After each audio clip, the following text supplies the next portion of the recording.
أعوذ بالله من الشيطان الرجيم بسم الله الرحمن الرحيم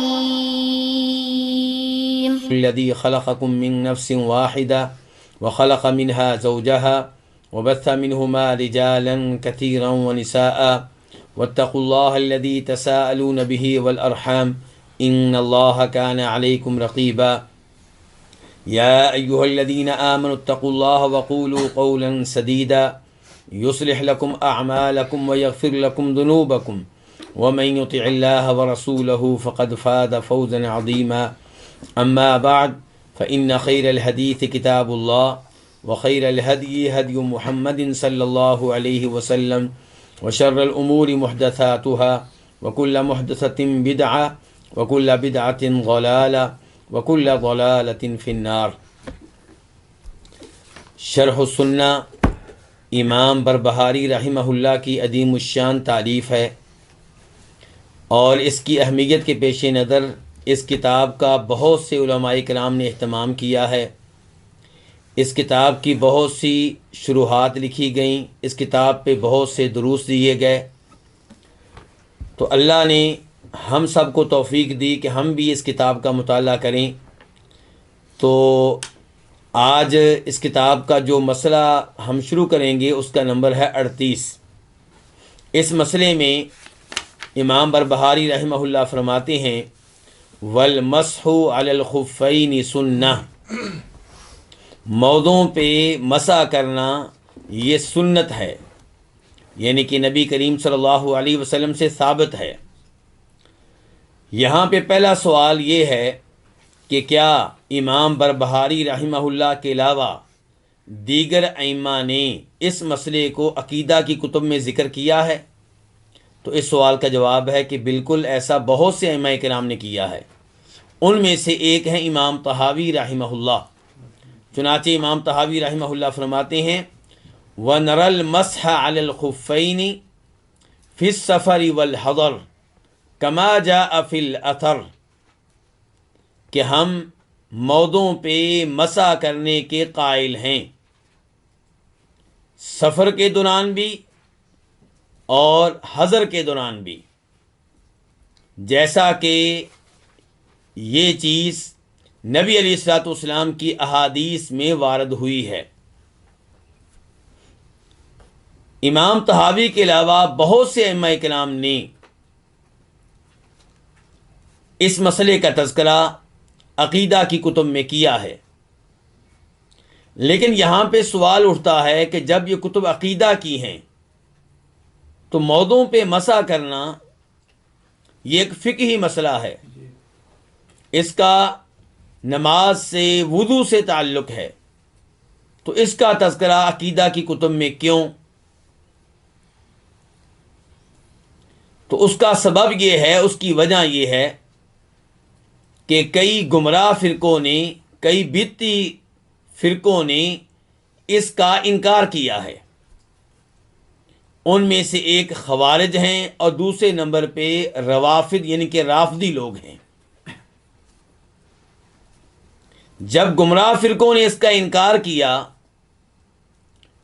تو تب یہ مسئلہ اہل سنت والجماعت کا شعار بن گیا، ان کی امتیازی علامت بن گیا۔ اس لیے ائمہ اہل سنت، ائمہ اہل حدیث عقیدہ کی کتب میں یہ اور اس قسم کے دیگر وہ مسائل ذکر کرتے ہیں جو بظاہر فقہ سے تعلق رکھتے ہیں، عقیدہ سے تعلق نہیں رکھتے، لیکن چونکہ ان مسائل سے پہچانا جاتا ہے کہ کون سا شخص بدعتی لوگوں میں سے ہے، گمراہ فرقوں سے تعلق رکھتا ہے، اور کون سا شخص اہل سنت والجماعت میں سے ہے، اہل حدیثوں میں سے ہے، سلفیوں میں سے ہے، اس لیے ایسے مسائل کا تذکرہ عقیدہ کی کتب میں کیا جاتا ہے۔ امام محمد بن نصر المروزی 294 ہجری میں فوت ہوئے ہیں، اور ان کی بہت سی کتب ہیں، ان میں سے کتاب کا نام ہے السنہ۔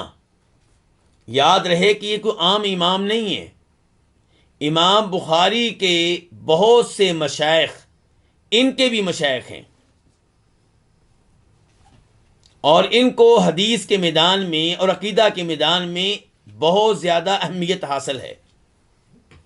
تو یہ امام محمد بن نصر المروزی فرماتے ہیں وقد انکر طوائف من اہل الاہواء والبدع من الخوارج والروافض المسح علی الخفین،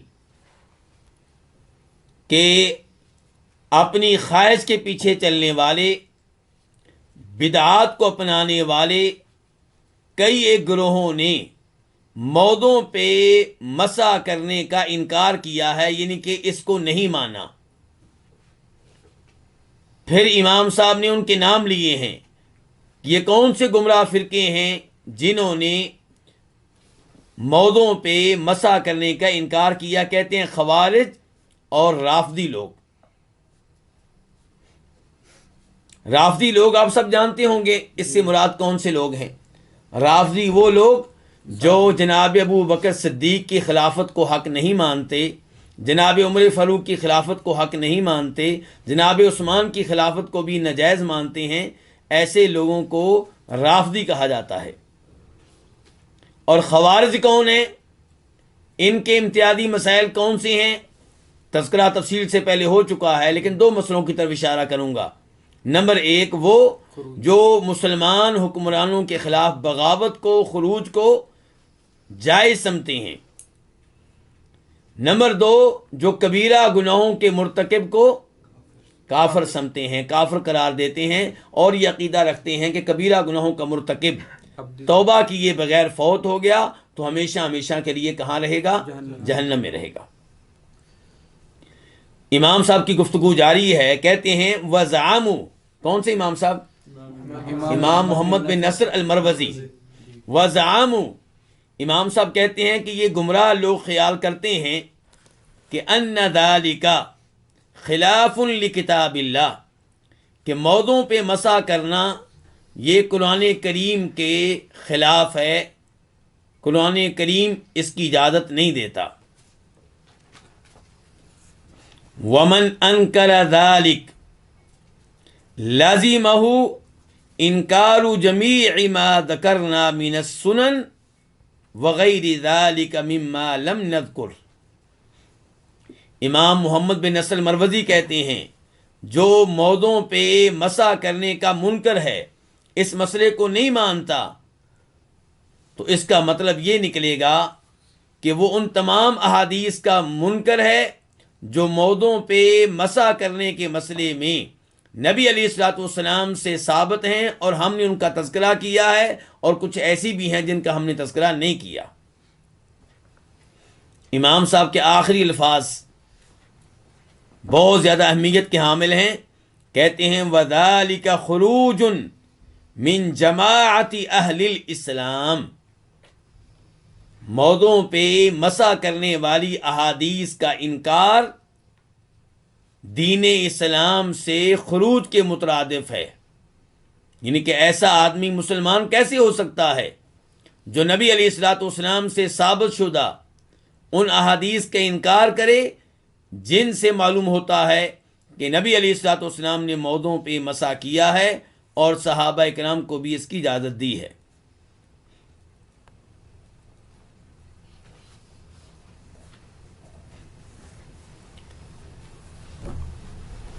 امام صاحب کی کتاب کا نام کیا ہے؟ السنہ. اس کے بعد امام نووی رحمہ اللہ، ان کا تعارف کیا ہے؟ امام نووی شافعی ہیں اور مسلم شریف کی شرح انہوں نے لکھی ہے جس کا نام کیا؟ المنہاج.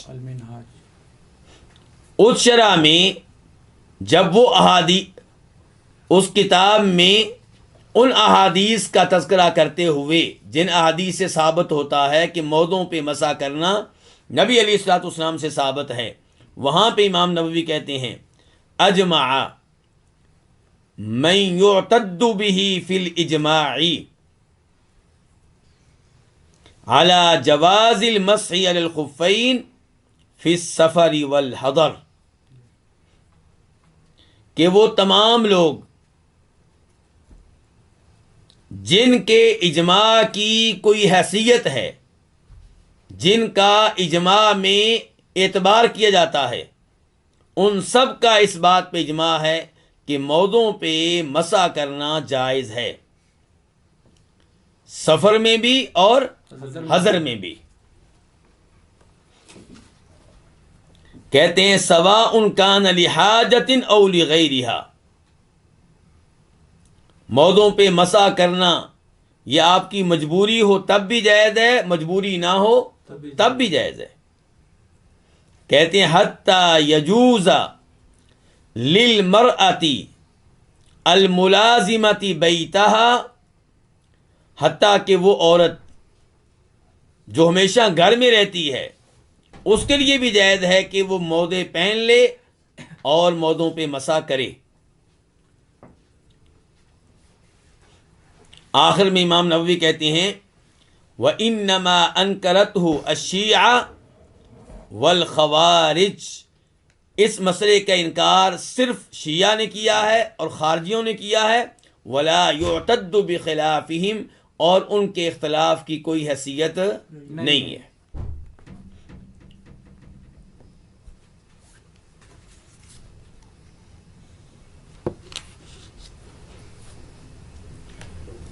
امام ابن تیمیہ رحمہ اللہ اپنی مشہور و معروف کتاب منہاج السنت النبویہ میں فرماتے ہیں، یہ کتاب کس موضوع پہ لکھی گئی ہے؟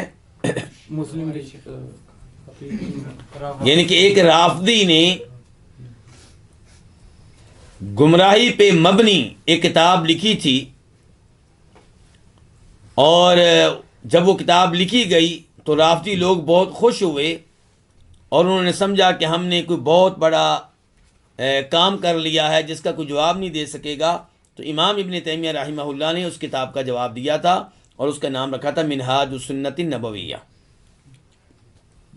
تو امام ابن تیمیہ کہتے ہیں وَقَدْ تَوَاتَرَتِ السُّنَّةُ عَنِ النَّبِيِّ صلی اللہ علیہ وسلم بِالْمَسْحِ عَلَى الْخُفَّيْنِ،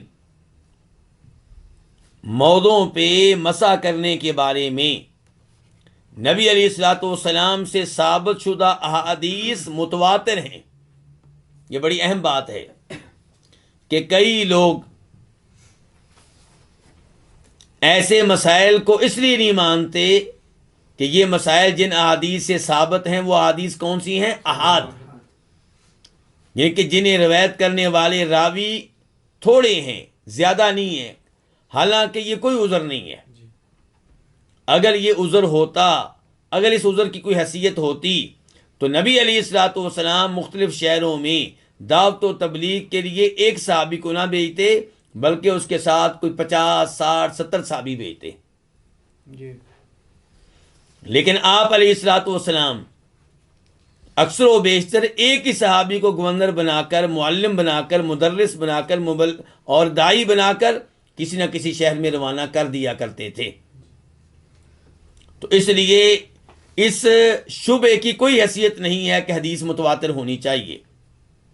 ہاں یہ بات صحیح ہے کہ حدیث کے راوی قابل اعتماد ہوں، قابل اعتبار ہوں، عادل ہوں، ان میں کوئی گڑبڑ نہ ہو۔ تو اخبار احاد ایسی حجت ہیں جیسے متواتر احادیث حجت ہیں، اور احادیث ایسی حجت ہیں جیسے قرآن حجت ہے۔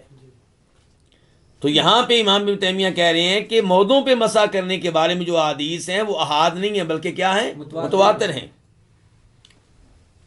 کہتے ہیں وَبِغَسْلِ الرِّجْلَيْنِ، اور وہ احادیث بھی متواتر ہیں جن سے پتہ چلتا ہے کہ جب آپ نے موزے نہ پہنے ہوں تو وضو کے دوران اپنے پاؤں کو کیا کریں گے؟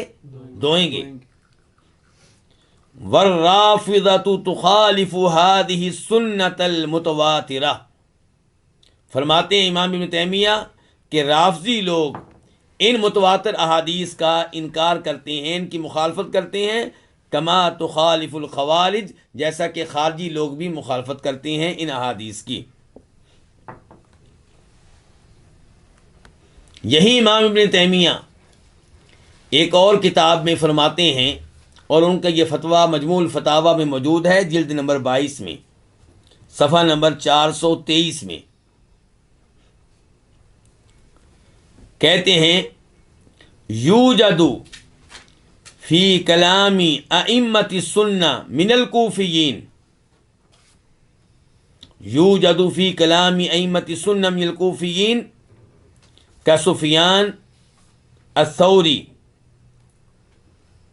انہم یذکرون من السنۃ المسح علی الخفین، کہ کوفہ سے تعلق رکھنے والے وہ علماء کرام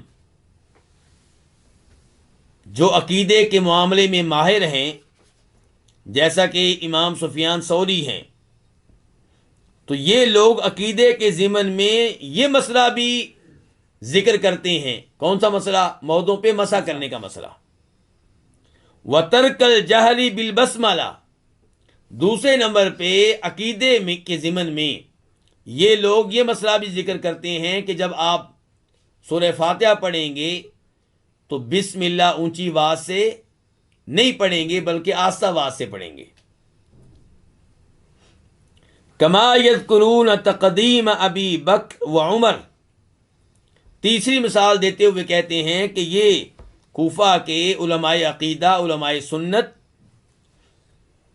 عقیدے کے ضمن میں تیسرا یہ مسئلہ بھی ذکر کرتے ہیں کہ جناب ابو بکر کو، جناب عمر کو تمام صحابہ کرام پہ ترجیح ہے، سب پہ فضیلت حاصل ہے، اور خلافت میں پہلا نمبر انہی دونوں کا ہے۔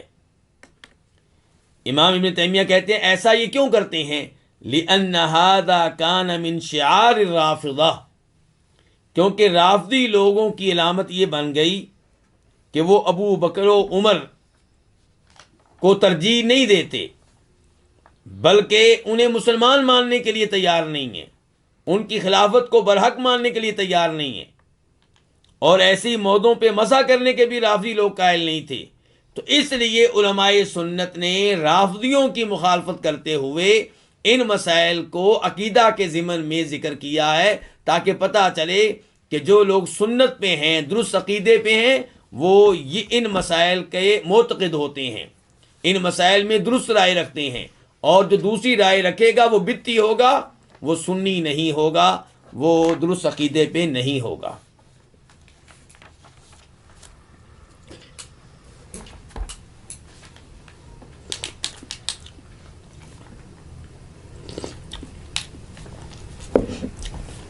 اب ہم آتے ہیں دلائل کی طرف۔ پہلے نمبر پہ وہ حدیث جسے امام بخاری مسلم دونوں روایت کرتے ہیں۔ امام بخاری اس حدیث کی سند میں تذکرہ کرتے ہیں اپنے استاد آدم بن ایاس الاسقلانی کا، وہ حدیث لیتے ہیں شعبہ بن حجاج الواسطی سے، وہ سلیمان بن مہران الاعمش سے، وہ ابراہیم النخعی سے۔ یہ اہم بات ہے، ابراہیم نخعی روایت کرتے ہیں حمام بن حارث سے، اور وہ کہتے ہیں رأیت جریر ابن عبد اللہ بالا، میں نے صحابی رسول جناب جریر بن عبداللہ البجلی رضی اللہ عنہ کو دیکھا کہ انہوں نے پیشاب کیا، ثم توضا، پھر وضو کیا، ومسح علی خفیہ، اور اپنے مودوں پہ مسح کیا، ثم قام، پھر کھڑے ہوئے، فصلا، تو انہوں نے اسی حالت میں نماز ادا کی۔ کنہوں نے نماز ادا کی ہے؟ جریر بن عبداللہ البجلی۔ فسئل، ان سے سوال کیا گیا کہ یہ آپ نے ایسا کیوں کیا ہے؟ کہنے لگے رأیت النبی صلی اللہ علیہ وسلم صنع مثل ھذا، میں نے نبی کریم صلی اللہ علیہ وسلم کو دیکھا تھا کہ آپ نے ایسے ہی کیا تھا جیسے میں نے کیا ہے، یعنی کہ میرا یہ پورا عمل نبی علیہ الصلوۃ والسلام کے طریقے کے مطابق ہے۔ یہ حدیث روایت کرنے کے بعد امام بخاری رحمہ اللہ فرماتے ہیں کان ابراہیم، قال ابراہیم فکان یعجبہم ابراہیم النخعی کہتے ہیں کہ یہ حدیث جناب عبداللہ بن مسعود کے شاگردوں کو بڑی پیاری لگتی تھی. کیوں جی؟ عبداللہ بن مسعود کوفہ میں اکثر راستے تھے. جی کوفہ میں اکثر راستے تھے. یہ حدیث اس لیے پیاری لگتی تھی، آگے چل کے تفصیل ذکر کروں گا، کہ وہ آیت جس میں وضو کا تذکرہ آیا ہے، سورہ مائدہ کی آیت، اس کی وجہ سے کئی لوگ یہ کہتے تھے کہ موضوع پہ مسح کرنے کی احادیث پرانی ہیں، اور وضو کی آیت بعد میں نازل ہوئی ہے جس میں اللہ تعالیٰ پاؤں کو دھونے کا حکم دے رہے ہیں، اس لیے پاؤں کو دھونا چاہیے اور موضوع پہ مسح نہیں کرنا چاہیے. تو یہاں پہ ابراہیم نخعی کہتے ہیں کہ یہ حدیث عبداللہ بن مسعود رضی اللہ عنہ کے شاگردوں کو بہت اچھی لگتی تھی. کیوں؟ لِأَنَّ جَرِيرًا كَانَ مِنْ آخِرِ مَنْ أَسْلَمَ، کیونکہ جریر بن عبداللہ البجلی ان صحابہ کرام میں سے ہیں جو نبی علیہ الصلوۃ والسلام کی زندگی کے آخر میں مسلمان ہوئے ہیں، یعنی کہ انہوں نے جو آپ کو مسح کرتے ہوئے دیکھا ہے یہ سورہ مائدہ کی آیت کے نازل ہونے کے بعد کا واقعہ ہے. اس کا مطلب یہ ہے کہ وضو والی آیت نازل ہونے کے بعد بھی نبی علیہ الصلوۃ والسلام موضوع پہ مسح کرتے رہے ہیں. حدیث کا نمبر ہے بخاری شریف میں 387 387.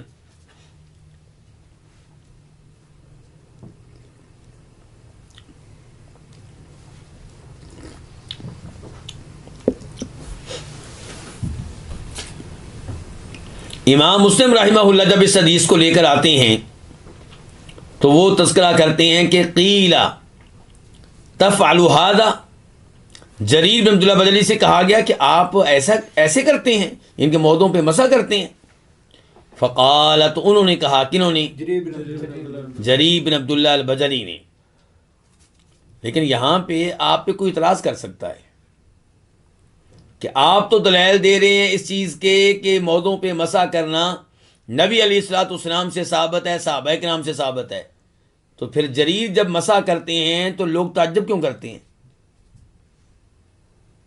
تو گزارش یہ ہے کہ ایسے بہت سے مسائل ہیں جن مسائل میں کئی صحابہ کرام کو احادیث کا علم نہیں ہو سکا. اس کی بہت سی مثالیں دی جا سکتی ہیں. تو یہ بھی ایسی ہی صورتحال لگتی ہے.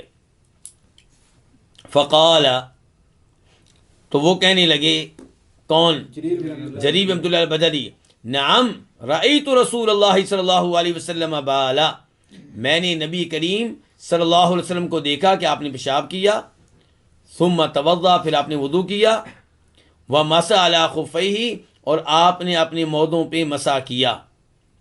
قال الاعمش، امام مسلم کہتے ہیں کہ اعمش کہتے ہیں، قال ابراہیم، کہ ابراہیم نخعی کہتے ہیں، کان یعجبہم ھذا الحدیث، کہ عبداللہ بن مسعود کے شاگردوں کو یہ حدیث بہت اچھی لگتی تھی. لأن اسلام جریر کان بعد نزول المائدہ، کیونکہ جریر جو ہیں یہ مسلمان ہوئے ہیں سورہ مائدہ کے نازل ہونے کے بعد. مسلم میں اس حدیث کا نمبر ہے 272 272.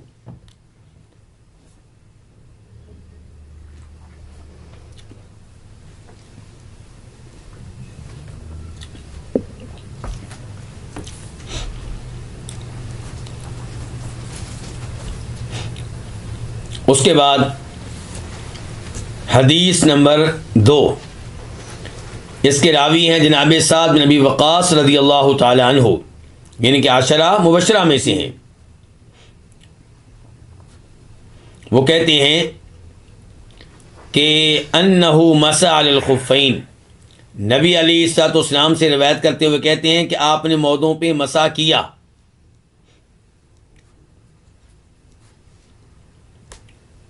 اور اسی روایت میں ہے کہ وَأَنَّ عَبْدَ اللَّهِ بْنَ عُمَرَ سَأَلَ عُمَرَ عَنْ ذَلِكَ، جب جناب عبداللہ بن عمر نے سعد بن ابی وقاص کو موضوع پہ مسح کرتے ہوئے دیکھا اور ان سے یہ حدیث سنی، تو عبداللہ بن عمر نے اس کی تصدیق اپنے والد سے چاہی. والد کون ہے ان کے؟ عمر. فقال نعم، تو جناب عمر فاروق فرمانے لگے بالکل یہ حدیث ہے، یہ مسئلہ ثابت ہے۔ پھر کہا اذا حدثک شیئا سعد عن النبی صلی اللہ علیہ وسلم فلا تسأل عنہ غیرہ، کہ جب تمہیں کوئی حدیث بتائیں، کون؟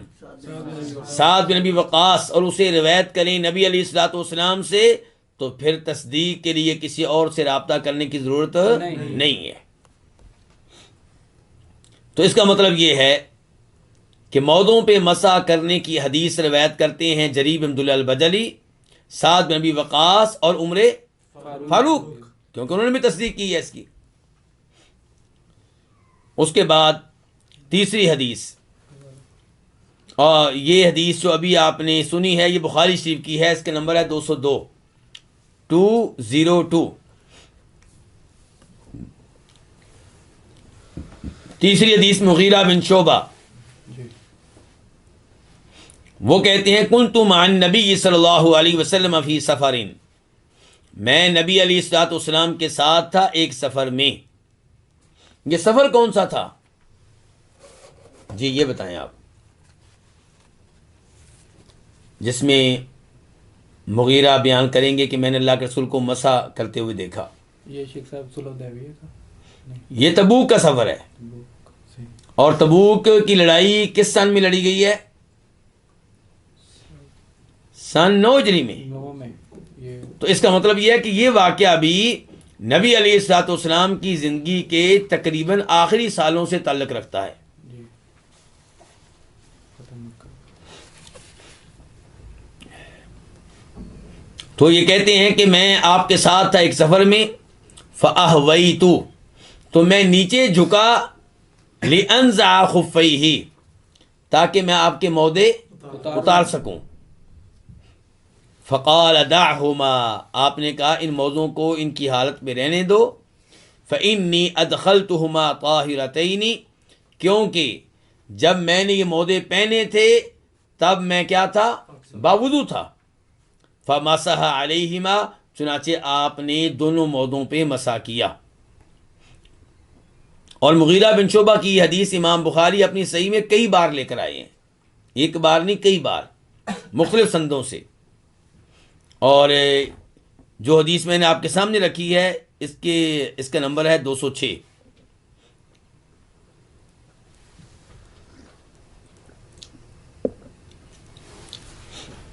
چوتھے نمبر پہ عمر بن امیہ الضمری انہ رآ رسول اللہ صلی اللہ علیہ وسلم یمسح علی الخفین، وہ بھی کہتے ہیں کہ انہوں نے نبی علیہ الصلوۃ والسلام پہ مودوں پہ مسح کرتے ہوئے دیکھا۔ بخاری کی حدیث ہے، نمبر ہے اس کا 204۔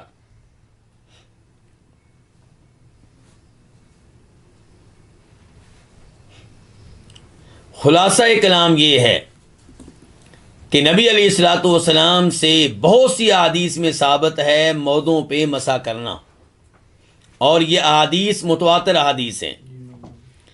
لیکن اب آتے ہیں اس ایت کی طرف جس کی وجہ سے کئی گمراہ فرقوں کو موقع ملا اس مسئلے کے انکار کا۔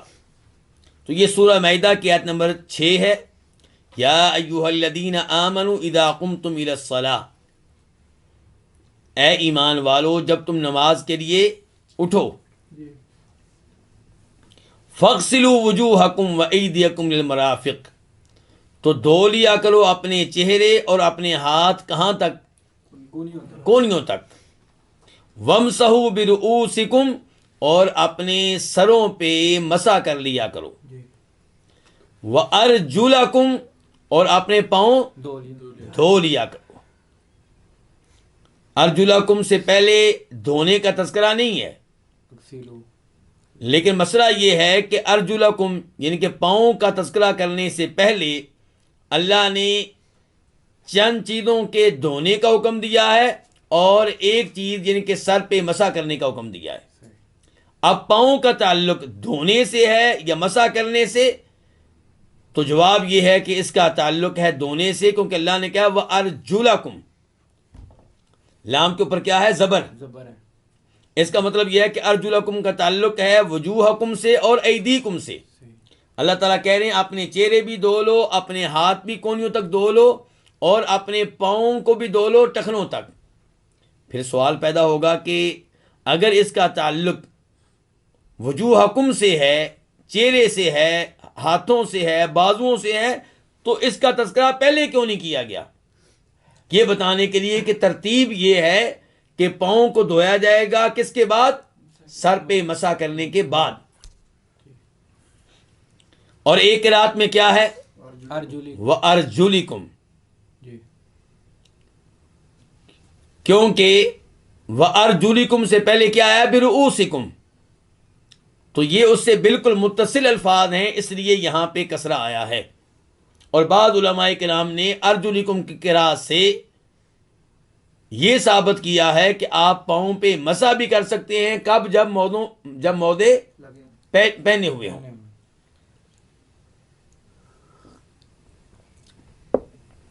خلاصہ کلام یہ ہے کہ اللہ رب العزت نے اس آیت میں پاؤں کو دھونے کا حکم دیا ہے.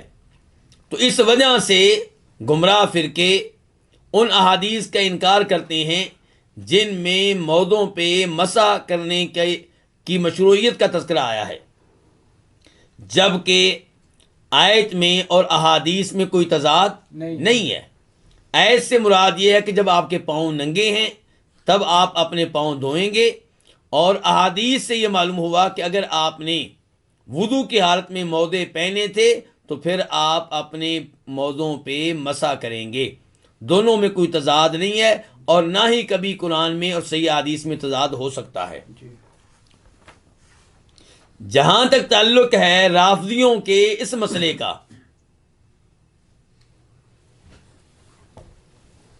کہ وضو کیا جائے گا، موضوع پہ مسح نہیں کیا جائے گا، تو کیا کیا جائے گا؟ پھر پاؤں پہ مسح کیا جائے گا بغیر موضوع کے. یعنی کہ پاؤں دھونے نہیں ہیں بلکہ پاؤں پہ کیا کرنا ہے؟ مسح کرنا ہے. تو یہ چیز کسی آیت سے ثابت نہیں ہے، کسی حدیث سے ثابت نہیں ہے، بلکہ ہمارے پاس ایسی حدیث ہیں جن سے پتہ چلتا ہے کہ یہ مسئلہ بالکل غلط ہے، قرآن کے خلاف ہے. تو وہ حدیث آپ کے سامنے رکھنا چاہوں گا. امام بخاری اس کو روایت کرتے ہیں اور اس کا نمبر ہے بخاری شریف میں 60. راوی ہیں اس کے عبداللہ بن عمر بن عاص رضی اللہ تعالی عنہما. وہ کہتے ہیں کہ تخلف عن النبی صلی اللہ علیہ وسلم، کہ نبی علیہ الصلوۃ والسلام ایک سفر میں ہم سے پیچھے رہ گئے. فادرکنا وقد ارہقتنا الصلاۃ، تو آپ جب ہمارے پاس پہنچے تب نماز کا وقت ہمیں ڈھانگ چکا تھا، نماز کا وقت ہو چکا تھا. وَنَحْنُ نَتَوَضَّأُ، اور ہم وضو کر رہے تھے. فَجَعَلْنَا نَمْسَحُ عَلَىٰ أَرْجُلِنَا، ہم لوگ اپنے پاؤں پہ مسح کرنے لگے. ہم لوگ اپنے پاؤں پہ کیا کرنے لگے؟ مسح کرنے لگے. یعنی کہ گیلا ہاتھ پاؤں پہ پھیرنے لگے، باقاعدہ پاؤں کو دھو نہیں رہے تھے. فنادا بِأَعْلَىٰ صَوْتِهِ، تو نبی علیہ الصلوۃ والسلام نے اپنی آواز کو بلند کرتے ہوئے فرمایا وَيْلٌ لِّلْأَعْقَابِ مِنَ النَّارِ، کہ ایسی ایڑیوں کے لیے جہنم کی آگ سے ہلاکت ہے، جو یعنی کہ کیا رہیں گی؟ وضو کے دوران خشک رہیں گی. تو اس سے آپ اندازہ کر سکتے ہیں کہ وضو کرتے ہوئے پاؤں پہ مسح کرنا جبکہ پاؤں پہ جرابے بھی نہ ہوں، مودے بھی نہ ہوں، یہ بالکل غلط ہے. یہ قرآن کے بھی خلاف ہے اور نبی علیہ الصلوۃ والسلام کی صحیح احادیث کے بھی خلاف ہے. مودوں پہ مسح کرنے کا معاملہ تو حل ہوا، اس لیے کہ یہ متواتر احادیث ہیں جن کا انکار کرنا کسی بھی ایسے شخص کے لیے ممکن نہیں ہے جو نبی علیہ الصلوۃ والسلام کی احادیث کو مانتا ہو. لیکن مسئلہ ہے جرابوں پہ مسح کرنے کا. مسئلہ کیا ہے؟ جرابوں پہ مسح کرنے کا، کہ کیا یہ چیز بھی ثابت ہے؟ کیونکہ بہت سے علماء کرام اس کا انکار کرتے ہیں. ایک مشہور و معروف مفتی ہیں، مفتی طارق مسعود. ان کا کلپ 1-2 مہینے پہلے سننے کا اتفاق ہوا تو دوران گفتگو سامعین سے بڑے ہی شد و مد کے ساتھ یہ مطالبہ کر رہے تھے کہ کبھی بھی آپ ایسے امام کے پیچھے نماز نہ پڑھیں جو جرابوں پہ مسح کرتا ہو.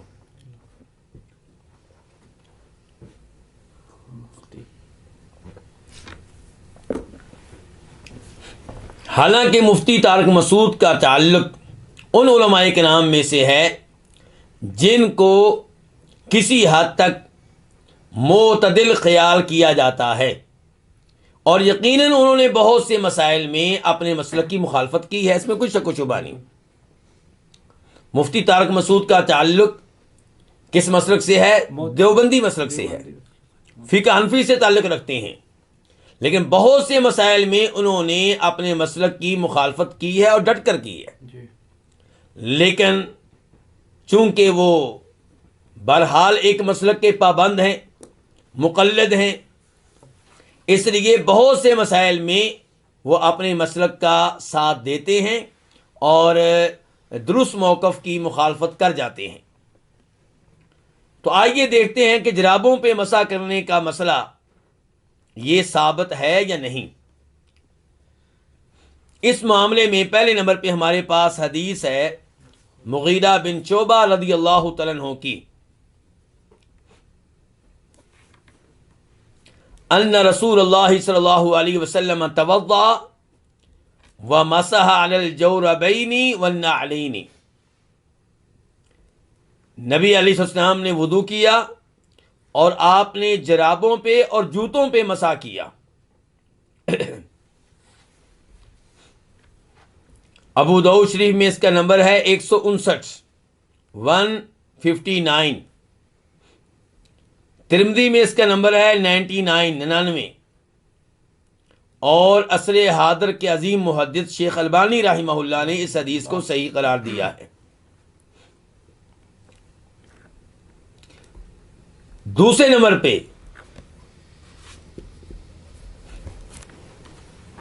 حدیث ثوبان رضی اللہ تعالی عنہ.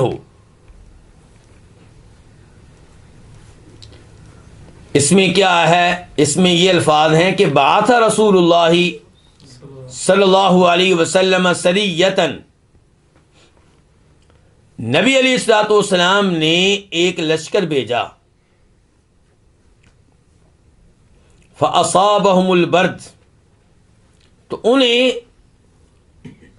شدید سردی کا سامنا کرنا پڑا.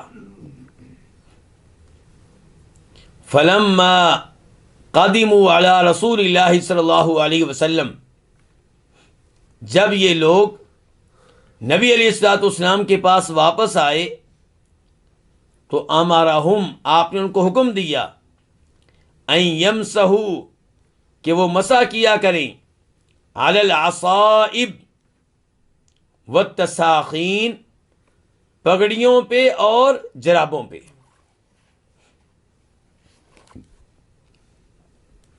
تساخین ہر اس چیز کو کہتے ہیں جسے آپ پاؤں کو گرم رکھنے کے لیے پاؤں پہ استعمال کریں. مودے، جرابیں، دونوں کو تساخین کہا جائے گا. اور عصائب کا معنی کیا؟ عمائم، پگڑیاں. تو آپ علیہ الصلوۃ والسلام نے پگڑیوں پہ بھی مسح کرنے کا حکم دیا اور جرابوں اور مودوں پہ بھی مسح کرنے کا حکم دیا. اس حدیث کو روایت کرنے والے امام ابو داؤد ہیں اور اس کا نمبر ہے 146 146.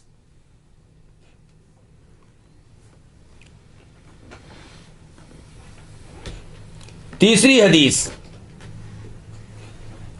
ابو موسیٰ اشعری رضی اللہ عنہ اس کے راوی ہیں.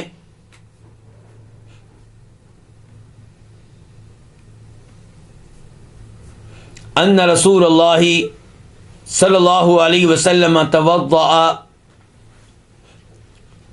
ومسح علی الجوربین والنعلین، کہ نبی علیہ الصلوۃ والسلام نے وضو کیا اور مسح کیا جرابوں پہ بھی اور جوتوں پہ بھی. اس حدیث کو روایت کرنے والے امام ابن ماجہ ہیں اور ان کی سنن میں حدیث کا نمبر ہے 560. ان تینوں احادیث کو شیخ البانی رحمہ اللہ نے صحیح قرار دیا ہے.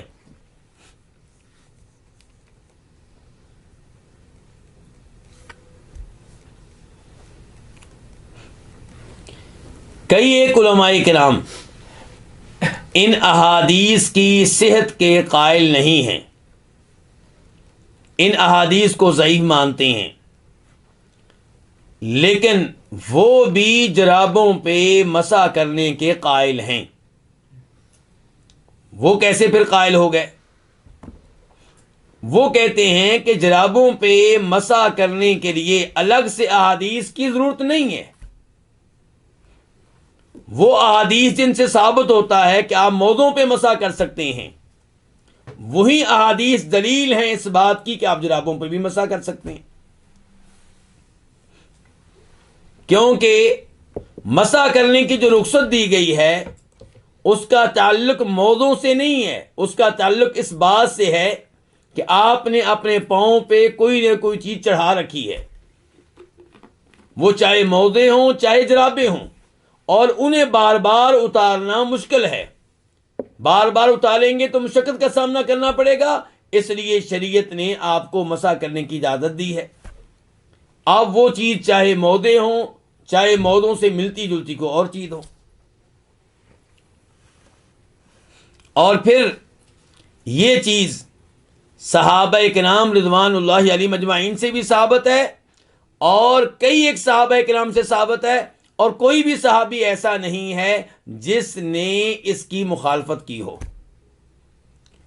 تو یہ صحابہ کرام کا اجماع ہوا. تو آئیے صحابہ کرام کے تعلق سے چند روایات آپ کے سامنے رکھتا ہوں.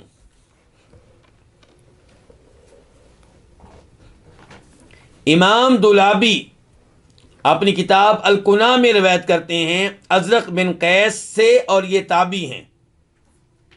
یہ کون ہے؟ تابعی ہیں.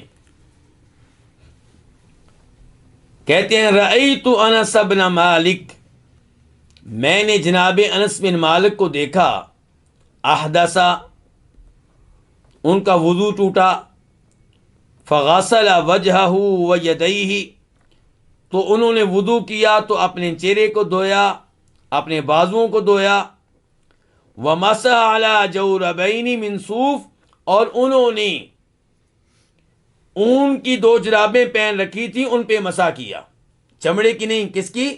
اون کی. کہتے ہیں فقلت، تو میں نے کہا، یہ کون کہہ رہے ہیں؟ امام دولابی. ازرق بن قیس تابعی کہہ رہے ہیں.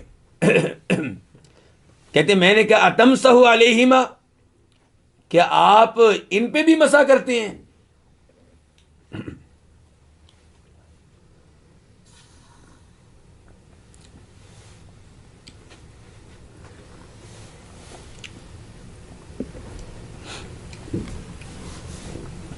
تو جناب انس بن مالک نے کیا کہا؟ کہتے ہیں انہما خفان، یہ بھی تو موضع ہیں، ولیکن من صوف، لیکن یہ موضع چمڑے کے نہیں ہیں بلکہ کس کے ہیں؟ اون کی ہیں. ان الفاظ پہ غور کیجئے. انس ابن مالک عربی زبان کے ماہر ہیں، صحابی ہیں، تو وہ جرابوں کو بھی کیا قرار دے رہے ہیں؟ موضع قرار دے رہے ہیں. کہتے ہیں وہ بھی موضع ہیں یہ بھی موضع ہیں، فرق یہ ہے کہ وہ موضع چمڑے کے ہیں اور یہ موضع اون کے ہیں. تو اس روایت سے ایک تو پتہ چلا کہ صحابہ کرام جرابوں پہ مسح کے قائل تھے، اور دوسری بڑی اہم دلیل ہمیں مل گئی کہ وہ احادیث جن میں آتا ہے کہ مودوں پہ مسح کیا جا سکتا ہے، وہی حدیث دلیل ہے اس بات کی کہ جرابوں پہ بھی مسح کیا جا سکتا ہے۔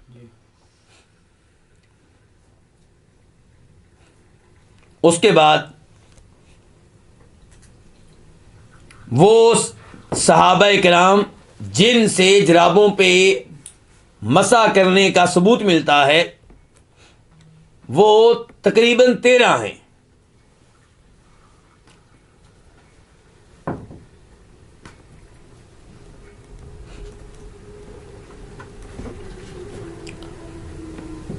امام ابو داؤد رحمہ اللہ ان میں سے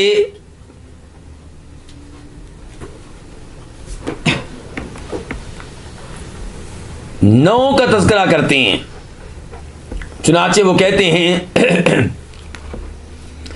وہ مسح علی الجوربین، جرابوں پہ مسح کیا ہے علی بن ابی طالب، ہمارے چوتھے خلیفہ راشد جناب علی نے رضی اللہ تعالی عنہ، وابن مسعود، اور عبداللہ بن مسعود نے۔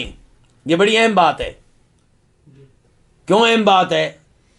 کہ ہمارے علماء احناف جناب عبداللہ بن مسعود پہ کافی اعتماد کرتے ہیں اور ان کو بہت اہمیت دیتے ہیں، اور یہ سمجھتے ہیں کہ ہماری فقہ جو ہے وہ عبداللہ بن مسعود کی احادیث پہ قائم و دائم ہے۔ تو عبداللہ بن مسعود بھی جرابوں پہ مسح کرنے کے قائل ہیں۔ کون کہہ رہے ہیں؟ امام ابو داؤد کہہ رہے ہیں۔ والبراء بن عازب، اور تیسرے نمبر پہ براء بن عازب، وانس بن مالک، چوتھے نمبر پہ انس بن مالک، وابو امامہ، پانچویں نمبر پہ جناب ابو امامہ، چھٹے نمبر پہ سہل بن سعد، ساتویں نمبر پہ عمر بن حریث۔ اس کے بعد ان سات کا تذکرہ کرنے کے بعد امام ابو داؤد کہتے ہیں وروی ذالک عن عمر بن الخطاب وابن عباس، جرابوں پہ مسح کرنے کی روایات عمر فاروق سے بھی ملتی ہیں اور عبداللہ ابن عباس سے بھی ملتی ہیں۔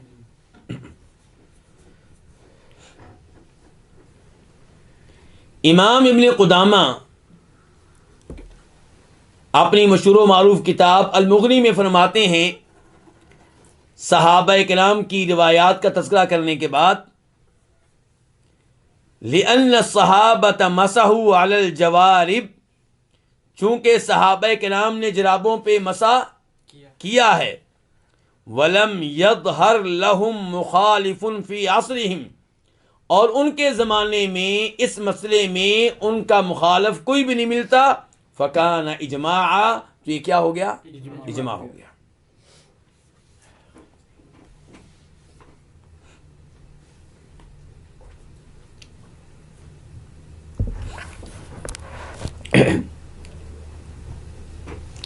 اور امام ابن حزم رحمہ اللہ ان صحابہ کرام کا تذکرہ کرتے ہیں جن سے جرابوں پہ مسح کرنا ثابت ہے، پھر کہتے ہیں لا يعرف لهم ممن يجيز المسح على الخفين من الصحابة مخالف، کہ وہ صحابہ کرام جو موضوع پہ مسح کرنے کے قائل ہیں ان میں سے ہمیں کوئی ایسا نہیں ملتا جو جرابوں پہ مسح کرنے کا مخالف ہو۔ تو امام ابن حزم کہنا چاہتے ہیں کہ یہ کیا ہے؟ اجماع ہے۔ اور امام ابن منذر فرماتے ہیں کہ روی یا اباحۃ المسح علی الجوربین عن 9 من اصحاب رسول اللہ صلی اللہ علیہ وسلم، کہ جرابوں پہ مسح کرنا نبی علیہ السلام کے صحابہ کرام میں سے 9 سے ثابت ہے۔ وہ 9 کون ہیں؟ جناب علی،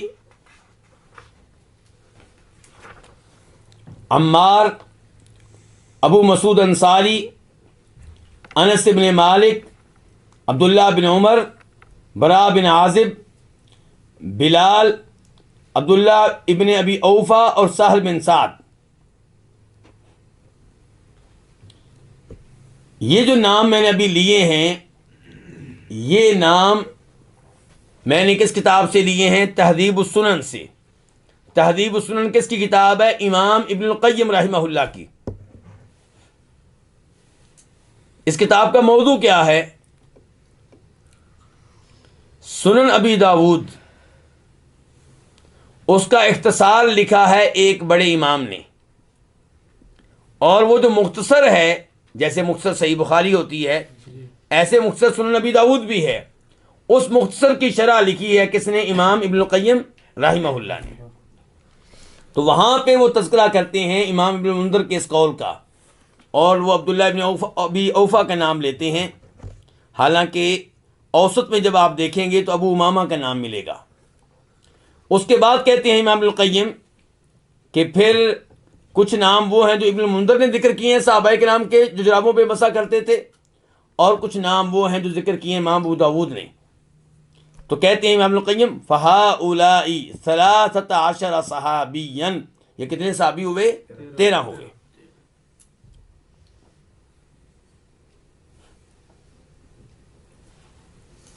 امام ابن القیم رحمہ اللہ اس موقع پہ کہتے ہیں کہ والعمدۃ فی الجواز علی ہؤلاء رضی اللہ عنہم، کہ ہم نے جرابوں پہ مسح کرنے کے معاملے میں ان صحابہ کرام پہ اعتماد کیا ہے۔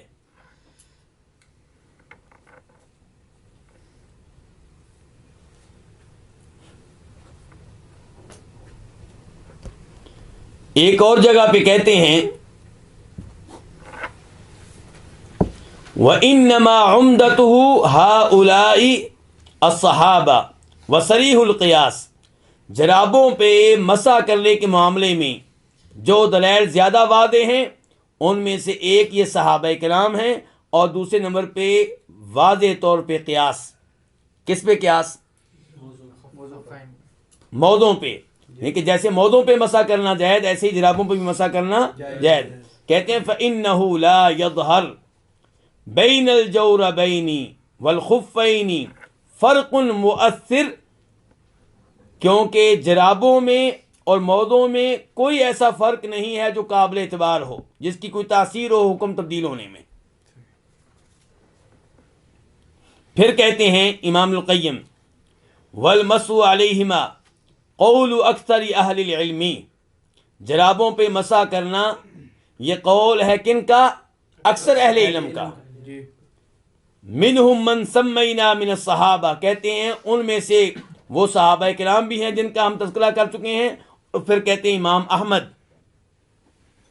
امام اسحاق بن راہویہ، امام عبداللہ بن مبارک، اور یہ کون ہے؟ امام ابو حنیفہ کے، امام ابو حنیفہ رحمہ اللہ کے شاگرد سفیان ثوری، عطاء بن ابی رباح، حسن بصری، سعید بن مسیب، اور امام ابو حنیفہ کے ایک اور شاگرد امام ابو یوسف، کہتے ہیں ولا نعرف فی الصحابۃ مخالفا لمن سمینا، اور صحابہ کرام میں ان کا کوئی مخالف ہمیں نظر نہیں آتا۔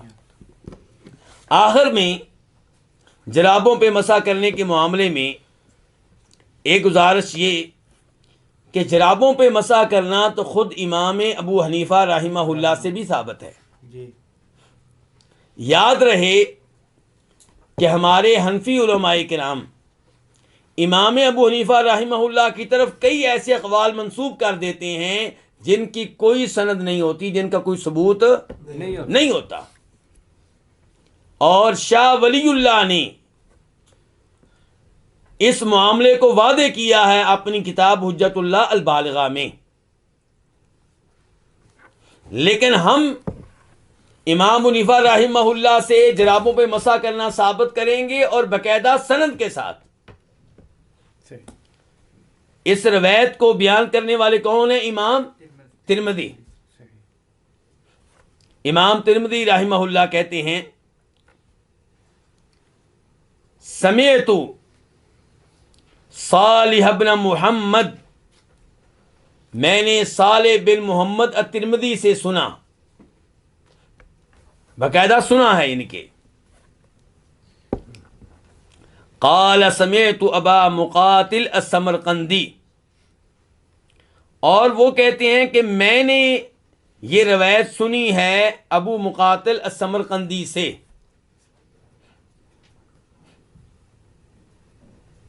ابو مقاتل سمرقندی کہتے ہیں دخلت علی ابی حنیفہ،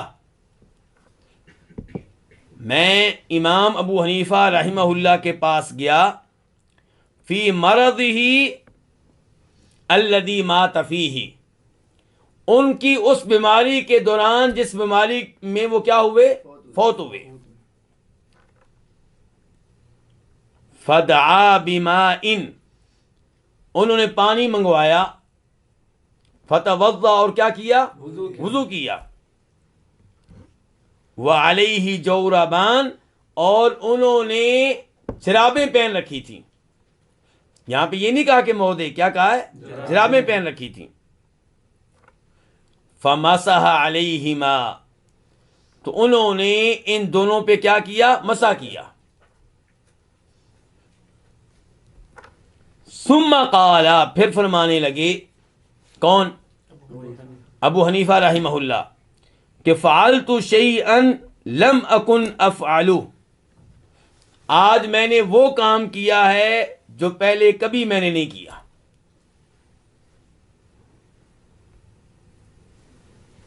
کیا کام کیا جی آپ نے؟